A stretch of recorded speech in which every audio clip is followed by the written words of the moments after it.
जशा मी पूर्वी सांगितले होते, हे घटना सकाळी 2:30चे सुमारास घडली होती। त्या घटना घडल्यानंतर प्राथमिक तौरवर सकाळी 8चे सुमारास स्थानिक पोलीस स्टेशनला 304 चे गुन्हा दाखल करण्यात आला होता।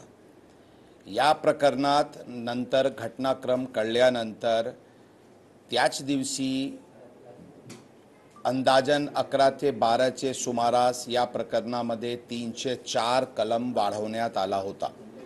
304 म्हणजे non bailable offence culpable homicide amounting to murder या कलमाचे इन्ग्रेडियंट ही पूर्ण घटनामध्ये दिसून आल्यानंतर ही कलम वाढवण्यात आली होती। त्याच दिवशी आम्ही जुवेनाइल जस्टिस बोर्डकडे अर्ज करताना ही एक हीनस क्राइम आहे म्हणून त्यांना ॲडल्ट म्हणून ट्रीट करावी आणि जोपर्यंत हे ॲडल्ट म्हणून ट्रायलबद्दलची निर्णय होत नाही तोपर्यंत त्यांना रिमांड ऑब्झर्वेशन होमला पाठवण्यात यावी। खरा ॲडल्ट म्हणून ट्रायलचे एक प्रोसिजर असते आणि ते ट्रायलचे स्टेजवर त्याचे फायदा होतो म्हणून त्याचे एक प्रोसिजर आहे, त्यामध्ये वेळ लागतात, परंतु तोपर्यंत त्यांना ऑब्झर्वेशन होमला पाठवण्यात यावी अशी आमची आग्रह होती। ते दोन्ही ॲप्लिकेशन आमचे त्या दिवशी डिसअलाउ झाले होते आणि म्हणून आम्ही त्याच दिवशी निर्णय झाली होती की या केसमध्ये आम्ही हायर कोर्टला अपील करू। त्याच काळात आम्ही वडिलांवर आणि पब्सचे लोकांवर जुवेनाइल जस्टिस ॲक्ट अंतर्गत गुन्हा होत असल्यामुळे त्याच्यावर गुन्हा दाखल करण्यात आली होती। 304चे केसमध्ये आम्ही अपील केले होते। त्या अपीलमध्ये आम्हाला परत जुवेनाइल जस्टिस बोर्डकडे आपण जावी, जेणेकरून आम्ही परत जुवेनाइल जस्टिस बोर्डकडे गेले आणि जुवेनाइल जस्टिस बोर्डने आमची ॲप्लिकेशन अलाउ करून त्यांना ऑब्झर्वेशन होमला 14 दिवसासाठी 5 जूनपर्यंत पाठवलेली आहे। आणि ॲडल्ट म्हणूनचे जे ट्रायलचे स्टेजवर ॲडल्ट म्हणून ट्रायल व्हावी याच्यासाठी ते प्रोसिजर इनिशिएट करण्याची कारवाई जुवेनाइल जस्टिस बोर्डकडून झालेली आहे। ते प्रकरण जुवेनाइल जस्टिस बोर्डकडे चालू आहे। त्याच काळात जे जुवेनाइल जस्टिस ॲक्ट अंतर्गत गुन्हा दाखल करण्यात आला होता त्यामध्ये सर्व आरोपी इन्क्लुडिंग जे फादर आहे जुवेनाइल एक्यूजचे त्यांना सगळ्यांना अटक करण्यात आली होती। त्यांना काही आरोपीला 4 दिवस काही आरोपीला 3 दिवस PCR भेटली होती। आज त्याचे PCR संपत आहे। आम्ही दोन्ही केस अत्यंत बारकाईने अत्यंत संवेदनशीलताने तपासत आहे आणि एक चांगली केस स्ट्रॉंग केस जे आरोपी विरुद्ध जे गाडीचे ॲक्सिडेंट जे 304 कल्पेबल होमिसाइड अमाउंटिंग टू मर्डरची केस आहे त्यामध्ये वॉटरटाईट केस तयार करण्याची दृष्टिकोनातून त्याचे विषयी आवश्यक एव्हिडन्स आणि ते एव्हिडन्स टेक्निकल एव्हिडन्स आणि त्या प्रकरणात कोणी एव्हिडन्स नाश करायची प्रयत्न केला का हे सर्व गोष्टीवर ते ACP दर्जाचे अधिकारी त्या प्रकरणाची तपास करत आहे। जे जुवेनाइल जस्टिस ॲक्टची जे गुन्हा दाखल झालेली आहे त्याच्याबद्दल एक वॉटरटाईट केस तयार करणे ज्यामध्ये 75 आणि 77चे जी काही इन्ग्रेडियंट आहे, लहान मुलाला दारू देणे किंवा एका पेरेंटनी ते गाडी जुवेनाइलला प्रोव्हाइड करणे, त्यांच्याकडून असे कृत्य घडतील अशा प्रकारचे त्यांच्याकडून दिरंगाई होणे, या सर्व गोष्टीवर क्राईम ब्रांच करून स्ट्रॉंग तपास सुरू आहे। या दोन्ही प्रकरणांची तपास करून लवकरात लवकर विक्टिमला जस्टिस मिळेल आणि आरोपीला सजा मिळेल याच्यासाठी आम्ही प्रयत्नशील आहे। यामध्ये स्पेशल काउन्सिल्स दोन्ही केसमध्ये स्पेशल काउन्सिल्सची नियुक्तीविषयीची प्रक्रिया सुरू करण्यात आलेली आहे, जेणेकरून आमचे बाजू कोर्टात ठामपणे आणि स्ट्रॉंगली मांडण्यात येईल, त्यासाठी पण आमच्याकडून उपाययोजना सुरू आहे। मध्ये पोलिसांनी किंवा काही लोकांकडून दिरंगाई झाली किंवा काही मॅनेज झाले या विषयावर तक्रार येत आहे।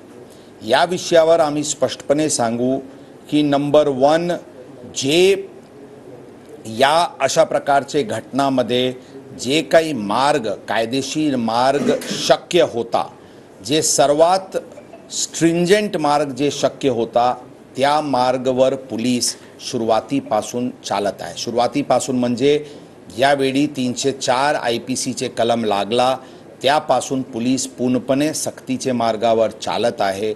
म्हणून काही दबाव आला किंवा काही दिरंगाई झाली असे म्हणणे शक्य नाही आहे, म्हणणे उचित नाही आहे. परंतु जे सुरुवातीचे काळात 304 का स्थानिक पातळीवर लावण्यात नाही आला किंवा या सर्व गोष्टीबद्दल ऑलरेडी किंवा आरोपीला काही सुविधा पुरवण्यात आली, या विषयावर पूर्णपणे चौकशी सुरू आहे. चौकशीमध्ये आत्तापर्यंत काही सुविधा वगैरे पुरवण्याची बाबीमध्ये तक्रारीमध्ये कोणत्याही प्रकारचे तथ्य दिसून आलेली नाही. काही प्रकरणात फिर्यादीकडून किंवा आय विटनेसला काही दुर्व्यवहार झाली अशा प्रकारची पण तक्रार प्रसार माध्यमाच्या मार्फतीने काही प्रकरण समोर आला होता. त्या विषयावर पण चौकशी करण्यात येत आहे. जर कोणी आय विटनेसला काही अडचण झाली असल्याची बाबी निर्देशनास आली, अशा पोलीस अधिकारी कर्मचारी विरुद्ध पण अत्यंत कडक कारवाई करण्यात येईल. जनताला आमचे आव्हान राहील, आम्ही ठामपणे सांगतो की पोलीस यामध्ये जे काही सक्ती जे पॉसिबल आहे ते आम्ही पूर्णपणे करू आणि ह्या केसला लॉजिकल कन्क्लुजनपर्यंत घेऊन जाऊ. ब्लड रिपोर्ट आत्तापर्यंत या केसचे प्राप्त झालेली नाही. ब्लड रिपोर्टबद्दल आपल्याला आम्ही स्पष्ट सांगू इच्छितो की सुरुवातीला ब्लड सॅम्पल घेण्यात आली होती आणि त्यांना फॉरेन्सिककडे पाठवण्यात आली होती. अशा काही गोष्टी ज्या नंतर जे त्या दिवशीचे काही माहिती समोर येत होती, आम्ही ड्यू डिलिजन्स घेण्याची दृष्टिकोनातून एक आणखी सॅम्पल घेण्यात आली होती आणि आमची फॉरेन्सिकला आग्रह आहे की जे फर्स्ट सॅम्पलचे जे DNA आहे ती जे सेकंड सॅम्पलचे DNA आहे ते सेम आहे की नाही, जेणेकरून ते ब्लड सॅम्पल आरोपी जुवेनाईलचेच आहे ही खात्री करण्याची दृष्टिकोनातून ही सर्व प्रकरण फॉरेन्सिककडे पाठवण्यात आलेले आहे. ते रिपोर्ट आत्ता सध्या अप्राप्त आहे. पूर्ण हे प्रक्रिया DNA इत्यादी करण्यामध्ये जे वेळ लागत आहे ते आम्ही एक्सपेडाईट करण्याची प्रयत्नात आहोत. परंतु एक गोष्टी आपल्याला ही नक्कीच आपल्याला लक्षात आणणे गरजेचे आहे की जी आमची केस आहे हे 304A IPC drunk and driving आणि रॅश अँड नेग्लिजंट ॲक्टची नाही आहे. आमची केस हे 304A मध्ये एका व्यक्ती पूर्णपणे दारूचे नशेत कोणताही प्रकारची सेन्सेसमध्ये नसताना एका ॲक्सिडेंट घडला तर ते 304A IPC होतो, ज्यांच्यावर 3 वर्षाची सजा आणि ते बेलेबल ऑफेन्स असतो.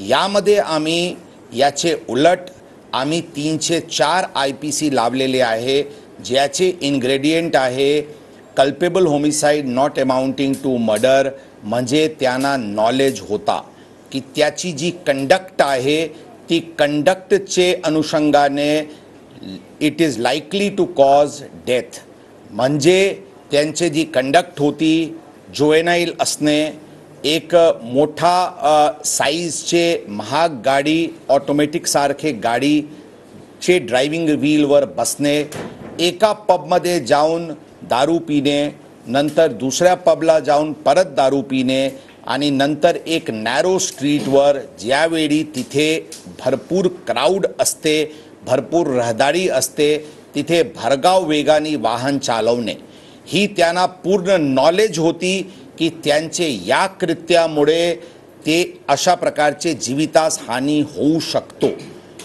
आणि त्याचबरोबर ते मद्य पीत होता किंवा पबमध्ये पार्टी करत होता, त्याचे पूर्ण CCTV फुटेजेस आमच्याकडे आहे. सांगण्याची अर्थ हे आहे की ब्लड रिपोर्ट जे काही आल्या, ही केस आमची ब्लड रिपोर्टचे पिलरवर अवलंबन नाही आहे, हे केसची दिशाच डिफरंट आहे, ही सगळ्यांना स्पष्ट करणे गरजेचे आहे. एक गोष्टी आपण लक्षात ठेवा की जर आपण फर्स्ट डेचे जे आरोपीकडूनचे दलील आणि नेक्स्ट परत हिअरिंगचे वेळी पण ते दलील जर आपण ऐकले तर त्यांचे म्हणणं आहे की हे आरोपी एडिक्ट आहे, ते पूर्णपणे दारूचे यामध्ये आहे. आमचे म्हणणं आहे की ही पूर्णपणे इन सेन्सेस यांचे करून ही कंडक्ट झालेली आहे, जे culpable homicide not amounting to murder आहे, ज्यामध्ये 10 वर्षाची शिक्षा आणि नॉन बेलेबल स्वरूपाचे केस आहे.